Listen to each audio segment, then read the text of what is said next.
नमस्कार, मैं हूं तन्वी और अपने तमाम दर्शकों का दिल से स्वागत करती हूं आपके खुद के ही पसंदीदा कार्यक्रम हेल्थ मंत्रा में। दोस्तों, ये एक ऐसा कार्यक्रम है जिसमें हम आपको आपकी सेहत से जुड़ी उन तमाम बातों की जानकारी देते हैं जिससे जानने के बाद आप पहले से भी ज्यादा सेहतमंद और तंदुरुस्त बन सके। दोस्तों, आज की कड़ी में हम आपको एक ऐसी बीमारी के बारे में जानकारी देंगे जिससे आजकल अधिकांश लोग ग्रसित हैं और वो बीमारी है हेपेटाइटिस। जी हाँ दोस्तों, आमतौर पर ये बीमारी दूषित जल और दूषित खाद्य पदार्थों के सेवन से होती है। ऐसे तो इसकी और कई सारी वजहें ही हैं, लेकिन फिर भी अगर एक सबसे खास और प्रमुख वजह की बात की जाए तो वो अस्वच्छता ही है। तो आइए आज हम आपको जानकारी देते हैं हेपेटाइटिस बीमारी के बारे में, ताकि आप इस बीमारी को अपने से कोसों दूर भगा सके। आज के दौर में भौतिकवादी सोच और आराम पसंद जीने की चाह ने कई रोगों को जन्म दिया है। अब उम्र से पहले ही कई लोग पेट से संबंधित समस्याओं से ग्रसित हो रहे हैं। ऐसे में हेपेटाइटिस की चर्चा जोरों पर है। Hepatitis is the inflammation of liver. अगर किसी भी वजह से लिवर में सूजन होती है उसको हेपेटाइटिस कहते हैं। लीवर में सूजन यानी हेपेटाइटिस मुख्यतः दो प्रकार के होते हैं, एक्यूट और क्रोनिक। अगर किसी व्यक्ति को अचानक भूख कम लगने लगे और पैरों में सूजन हो तो फौरन ही चिकित्सक से संपर्क करना चाहिए। हेपेटाइटिस दो तरह के होते हैं, एक एक्यूट हेपेटाइटिस और क्रॉनिक हेपेटाइटिस। तो एक्यूट हेपेटाइटिस के लक्षण हैं कि अचानक अगर किसी को भूख कम लगनी शुरू होती है या उल्टी करने की इच्छा होती है, उल्टी होती है, पेट में दर्द का होना, लूज मोशन का होना और यूरिन कलर का येलो हो जाना, ये सारे एक्यूट हेपेटाइटिस के लक्षण हैं। क्रॉनिक हेपेटाइटिस यूजुअली एसिम्प्टोमेटिक होता है और कई बार ये कॉम्प्लिकेशंस के साथ प्रेजेंट करता है, लाइक पेट में कफ फूल जाना, पैरों में सूजन, मुंह से खून की उल्टी, काला पैखाना का होना या फिर पेशेंट का बेहोशी वाली स्थिति में आना। हेपेटाइटिस का खतरा दूषित जल और अल्कोहल से होता है। कई मामलों में ओबेसिटी को भी हेपेटाइटिस का कारण माना गया है। हेपेटाइटिस मुख्यतः दो कारण से होते हैं, एक इन्फेक्शियस कॉज और दूसरा non infectious cause. Infectious cause मूलतः वायरल कॉज होते हैं, जैसे हेपेटाइटिस ए, हेपेटाइटिस बी, सी और हेपेटाइटिस ई के चलते एक्यूट हेपेटाइटिस होती है। क्रॉनिक इन्फेक्शियस कॉजेज होते हैं। नॉन इन्फेक्शियस कॉजेज अल्कोहल के चलते हो सकते हैं या फिर कई बार ओबेसिटी एक कारण होती है जो आजकल जिसकी प्रिवेलेंस काफ़ी ज़्यादा बढ़ रही है। इस कंडीशन को हम लोग non alcoholic fatty liver disease कहते हैं। हेपेटाइटिस की समस्या ना हो इसके लिए हमें स्वच्छ पानी पीना चाहिए। साथ ही ब्लड चढ़ाते वक्त सावधानी भी बरतनी चाहिए। तो हेपेटाइटिस से बचाव मुख्यतः इसके कारणों पर निर्भर करता है। तो हेपेटाइटिस ए और ई का बचाव के मुख्य बिंदु हैं कि साफ पानी और खाने का सेवन करना, खुले में शौच नहीं करना, हर घर में टॉयलेट होना चाहिए। इनसे हेपेटाइटिस ए और ई के बचाव में काफ़ी मदद मिलेगी। हेपेटाइटिस बी और सी से बचाव किया जा सकता है कि अगर हम लोग असुरक्षित यौन संबंध से न बनाएं या फिर हेपेटाइटिस बी और सी से संक्रमित व्यक्तियों का ब्लड ट्रांसफ्यूजन किसी दूसरे व्यक्ति में न करें। इनसे हेपेटाइटिस बी और सी से बचा जा सकता है। दर्शकों, अक्सर हम देखते हैं कि पेट की समस्या को हम नज़रअंदाज कर लेते हैं। जब भी पेट से जुड़ी कोई समस्या हमें होती है तो उसे हम ज़्यादा गंभीरता से नहीं लेते और आमतौर पे तो ऐसा माना जाता है कि पेट से जुड़ी समस्याएं ज़्यादातर अधेड़ उम्र के लोगों को होती थी। लेकिन अब समय बदला है, जीवन शैली बदली है और उसी के साथ बदली है ये सोच भी। साथ ही साथ अब पेट दर्द से जुड़ी समस्याएं या यूं कहें पेट से जुड़ी समस्याएं न सिर्फ अधेड़ उम्र के लोगों को बल्कि किसी भी उम्र के लोगों को परेशान कर सकती है। ऐसे में हेपेटाइटिस होने का खतरा जोखिम और भी ज्यादा बढ़ जाता है। तो आइए जानते हैं उन तमाम बातों को जिससे इस समस्याओं से हम मुक्ति पा सकते हैं। हेपेटाइटिस का खतरा हर उम्र के लोगों में देखा जा सकता है। हेपेटाइटिस ए बच्चों को ज्यादा प्रभावित करता है, इसलिए हेपेटाइटिस से बचाव के लिए हर उम्र के लोगों को विशेष सावधानी बरतनी चाहिए। हेपेटाइटिस ए मुख्यतः बच्चों और एडोलेसेंट एज ग्रुप में पाया जाता है और हेपेटाइटिस ई एडल्ट्स ग्रुप में कॉमनली मिलते हैं। हेपेटाइटिस बी और सी सभी एज ग्रुप में कॉमनली मिलते हैं, लेकिन हेपेटाइटिस ई बच्चों में मुख्यतः नहीं मिलते हैं। तो दर्शकों, अभी आपने देखी हेपेटाइटिस बीमारी के बारे में हमारी कुछ खास जानकारियां। जाना आपने किस प्रकार ये बीमारी बेहद खतरनाक हो सकती है और कैसे इस बीमारी से हम बच सकते हैं। अभी भी बहुत ऐसी बातें हैं जो हमें आपसे कहनी है ताकि आप इस बीमारी को अपने पास फटकने भी ना दें। लेकिन फिलहाल यहाँ वक्त हो चला है एक छोटे से ब्रेक का। ब्रेक से लौटने के बाद हम आपको बताएंगे कि हेपेटाइटिस और किन किन अवस्था में ज्यादा खतरनाक हो जाती है। लेकिन फिलहाल यहाँ रुकते हैं एक छोटे से ब्रेक के लिए।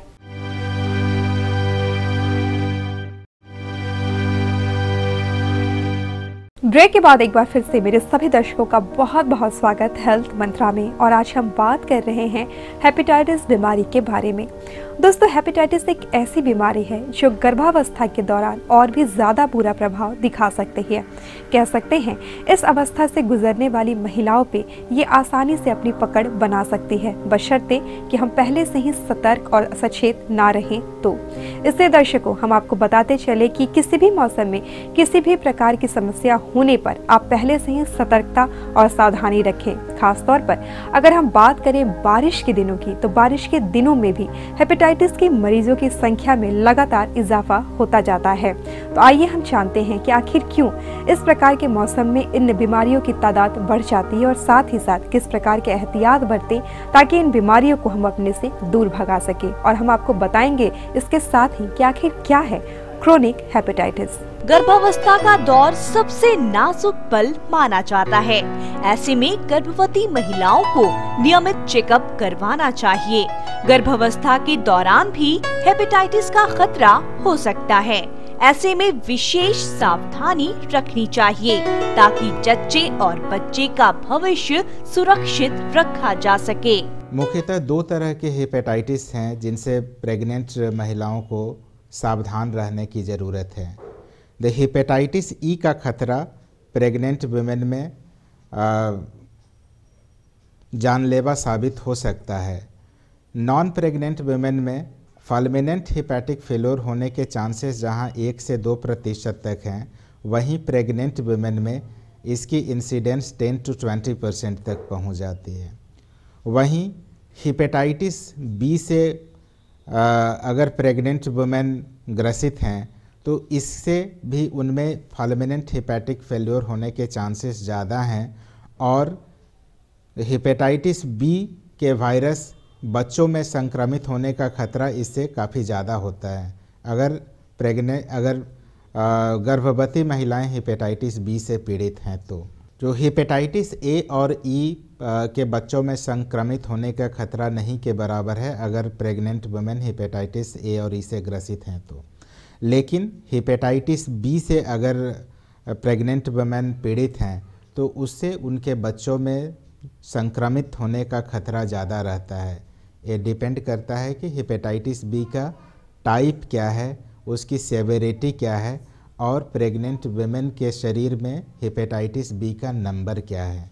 हेपेटाइटिस का मौसम से भी खास संबंध है।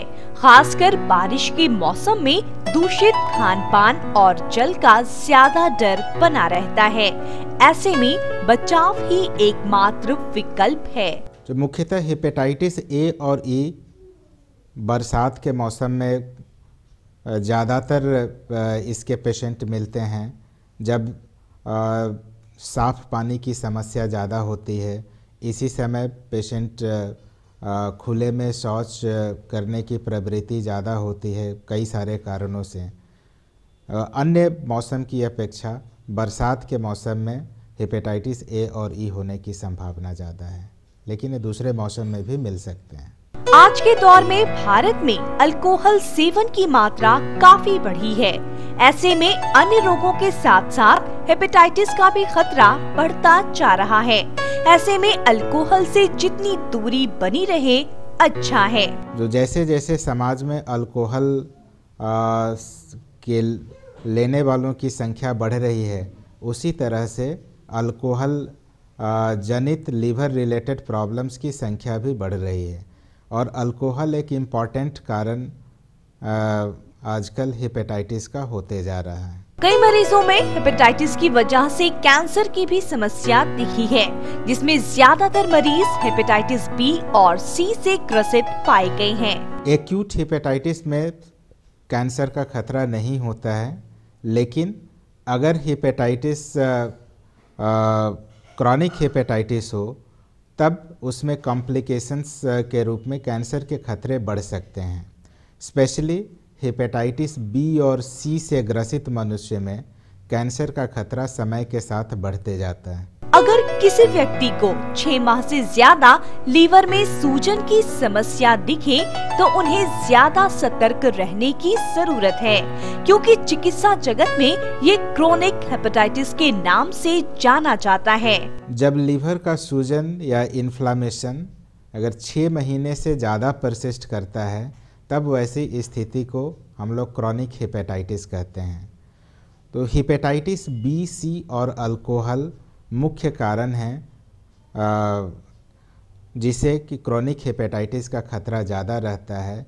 लेकिन इन सबसे अलग जो आजकल सबसे इम्पॉर्टेंट कारण है जिसके इंसिडेंट्स काफ़ी तेज़ी से बढ़ रहे हैं, वो है non alcoholic fatty liver disease. Even जो पेशेंट अल्कोहल नहीं लेता है और जिनमें हेपेटाइटिस बी और सी भी नहीं मिलते हैं, तो उनमें भी क्रॉनिक हेपेटाइटिस के खतरे बढ़ते हैं।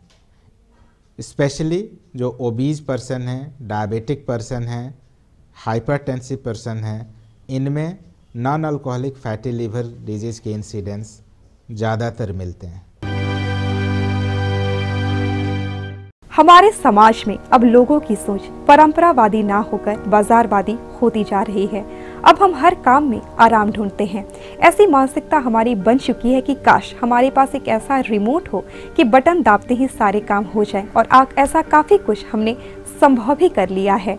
लेकिन इन सब में हम खोते जा रहे हैं अपने शारीरिक परिश्रम को, और इस कारण से हमें कई तरह की बीमारियों ने घेर रखा है। क्योंकि शारीरिक परिश्रम हमें कुछ देर के लिए थकान तो देता है, लेकिन वो लंबे समय तक सेहत की गारंटी भी देता है।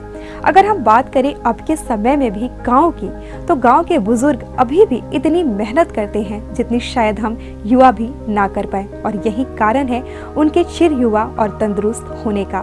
तो आइए एक बार फिर से लौटते हैं अपने जड़ों की ओर, एक बार फिर से जानते हैं उन पुरानी बातों को जिसमें छुपी है तंदुरुस्ती की जड़ें, और साथ ही साथ कि आखिर क्यों हेपेटाइटिस खतरनाक होता जा रहा है।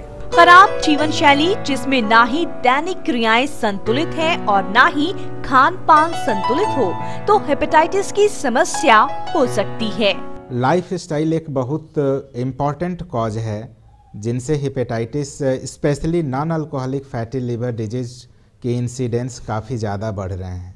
आजकल स्पेशली सीडेंट्री लाइफ स्टाइल वाले ग्रुप्स में डायबिटीज़, हाइपरटेंशन के साथ साथ लीवर, फैटी लीवर और उसके complications like fatty liver related steatohepatitis और इवन लीवर सिरोसिस के इंसिडेंट्स काफ़ी बढ़ रहे हैं। अभी तक आपने जाना कि गर्भावस्था के दौरान अगर हम समय रहते ही सावधानियां ना बरतें तो हेपेटाइटिस किस प्रकार जानलेवा साबित हो सकता है। साथ ही साथ हमने आपको ये भी जानकारी दी कि बारिश के मौसम में किस प्रकार हेपेटाइटिस होने का खतरा या यूँ कहें संभावना किस हद तक बढ़ जाती है। इसके साथ ही फिलहाल यहाँ वक्त हो चला है एक छोटे से ब्रेक का। ब्रेक से लौटने के बाद हम आपको बताएंगे कि आखिर कब हेपेटाइटिस जानलेवा हो जाता है और साथ ही साथ कुछ ऐसे कदम की भी आपको जानकारी देंगे जिससे हम हेपेटाइटिस मुक्त समाज की कल्पना को साकार कर पाएं। लेकिन फिलहाल यहाँ रुकते हैं एक छोटे से ब्रेक के लिए।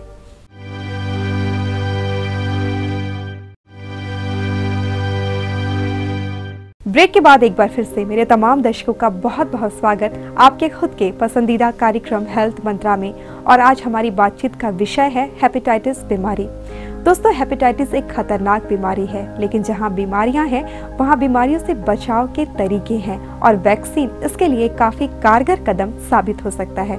ठीक उसी तरह हेपेटाइटिस से बचने के लिए भी वैक्सीन उपलब्ध है और साथ ही साथ हम आपको ये भी बताएंगे कि और कौन कौन से कदम हम उठाएं कि हेपेटाइटिस को अपने से दूर भगा सके। तो आइए इसके बारे में हम आपको देते हैं कुछ खास जानकारियाँ। हेपेटाइटिस को लेकर लोगों में कई तरह के भ्रम की भी स्थिति दिखती है। ऐसे में अगर आपके आसपास भी किसी व्यक्ति को अगर सामान्य रूप से भी भूख कम लगने और पेशाब पीला होने की शिकायत हो तो तुरंत उनकी जांच करवाएं। अगर एसिम्प्टोमेटिक पेशेंट को लगता है कि अगर अचानक से भूख लगनी कम हो जाती है, बार बार उल्टी के लक्षण दिखते हैं, पेट में दर्द होता है, यूरिन का कलर येलो होता है, तब उनको अर्जेंटली डॉक्टर की सलाह लेनी चाहिए और हेपेटाइटिस की जांच करानी चाहिए। हेपेटाइटिस में अगर स्थिति क्रोनिक तक पहुंचे तो ये जानलेवा साबित हो सकता है। कई मामलों में एक्यूट हेपेटाइटिस भी जानलेवा साबित हो जाता है, इसलिए शुरुआती स्तर में ही उपचार करवाना चाहिए। सामान्यतः एक्यूट हेपेटाइटिस जानलेवा साबित नहीं होता है, लेकिन 1 से 2% केसों में ये जानलेवा साबित हो सकता है। अगर एक्यूट हेपेटाइटिस से ग्रसित पेशेंट को बेहोशी के लक्षण आने लगते हैं या फिर शरीर पर लाल लाल दाने से आते हैं या पैरों में सूजन या पेट में सूजन होने लगती है, तब ऐसी स्थिति में उसके जानलेवा होने का खतरा काफ़ी बढ़ जाता है। हेपेटाइटिस की समस्या ना हो इसके लिए कई तरह के वैक्सीन उपलब्ध हैं। इसके लिए समय के अंतराल पर टीकाकरण की सुविधा दी जाती है। हेपेटाइटिस ए और बी के लिए वैक्सीन की सुविधा है। हेपेटाइटिस ए का वैक्सीन 2 साल से ऊपर की उम्र के बच्चों में दिया जाता है। यूनिवर्सल वैक्सीनेशन स्कीम के अंतर्गत हेपेटाइटिस बी के टीकाकरण की सुविधा जन्म के साथ ही उपलब्ध है और सामान्यतः इसके 3 डोज होते हैं, जो कि 1 डोज और उसके 1 महीने के बाद दूसरी डोज और 6 महीने पर तीसरा डोज दिया जाता है। सामान्यतः बूस्टर डोज की ज़रूरत नहीं पड़ती है, लेकिन अगर कोई पेशेंट का जो एंटीबॉडी टाइटर है, प्रतिरोधक क्षमता कम होती है, एंटीबॉडी टाइटर कम होते हैं, तब उसमें बूस्टर डोज दिया जा सकता है। हेपेटाइटिस मुक्त समाज की कल्पना को साकार करने के लिए कई कदम उठाए जा रहे हैं ताकि हेपेटाइटिस के मूल कारण का अंत हो सके और टीकाकरण के माध्यम से सुरक्षित रहा जा सके। जो रिसेंटली जो सबसे इम्पोर्टेंट कदम सरकार उठाई है वो स्वच्छ भारत अभियान के के रूप में सरकार ने कदम उठाया है कि खुले में शौच न करें। एक काफ़ी इम्पॉर्टेंट आस्पेक्ट है हेपेटाइटिस या किसी भी दूषित जल और खाने से जनित रोगों से बचाव के लिए। इसके अलावा जागरूकता, जन जागरण एक काफ़ी इम्पॉर्टेंट चीज़ है कि हम लोगों को बताएं कि क्या क्या कारण हैं, इनसे कैसे बचाव किया जा सकता है। एंड यूनिवर्सल वैक्सीनेशन ये काफ़ी इम्पॉर्टेंट चीज़ है। आप जन्म के साथ हेपेटाइटिस बी के टीके बच्चों को लगवाएं, कंप्लीट डोज लगवाएं। इनसे हेपेटाइटिस बी की समस्या से भविष्य में छुटकारा पाया जा सकता है। दोस्तों, अभी तक हमने आपको शरीर की आंतरिक समस्या और उसके निदान के बारे में जानकारी दी, लेकिन शरीर की आंतरिक समस्याओं के साथ साथ हमारा ख्याल इस बात पे भी रहता है कि आप ऊपरी तौर पे भी स्वस्थ, सुंदर और युवा बने रहें। और बात चूंकि जाड़े के मौसम में हो रही है, तो जाहिर सी बात है कि जाड़े के इस मौसम में त्वचा में कई तरह की परेशानियां पैदा होने लगती हैं। त्वचा का खुश्क होना, त्वचा में कई तरह के निशानों का आना एक आम समस्या है, जिससे हर लोग जूझते हैं जाड़े के मौसम में। ऐसे में आप आयुर्वेद, जो कि हमारी पुरानी चिकित्सा पद्धति है, उसका सहारा लेकर इस जाड़े के मौसम में भी अपनी त्वचा की खूबसूरती को बनाए रख सकते हैं, क्योंकि उसमें ऐसी कई सारी जड़ी बूटियां हैं जो आपके त्वचा के लिए रामबाण का काम करेंगी। तो आइए आपको हम जानकारी देते हैं कि कैसे आयुर्वेद से आप निखारें अपनी त्वचा को इस जाड़े के मौसम में भी। ठंड के मौसम में खास करके हमारे यहाँ उपटन का विधान है, हमारे शास्त्रों में है उपटन, तो उपटन का प्रयोग करना चाहिए। दूसरा कि जब धूप उग जाए तो धूप में तेल मालिश करना चाहिए। सामान्यतः करू तेल से, सरसों तेल से आप कर सकते हैं, और जिनको गठिया वगैरह के मरीज़ हैं उनको महानारायण तेल से कराइए, या जो कृष व्यक्ति हैं यानी दुबले आदमी हैं उनको भी महानारायण तेल मालिश करवाइए, तो उनसे उनका बल काफ़ी बढ़ता है। दूसरी चीज़, इसमें अश्वगंध खाना चाहिए। अश्वगंध को दूध के साथ मिला के लीजिए। अश्वगंध का पाउडर भी आता है, पाउडर 1 चम्मच लेके दूध के साथ दीजिए। हल्दी का प्रयोग कीजिए, हल्दी को दूध में मिला के लीजिए, इससे आपके वर्ण काफ़ी अच्छे होंगे।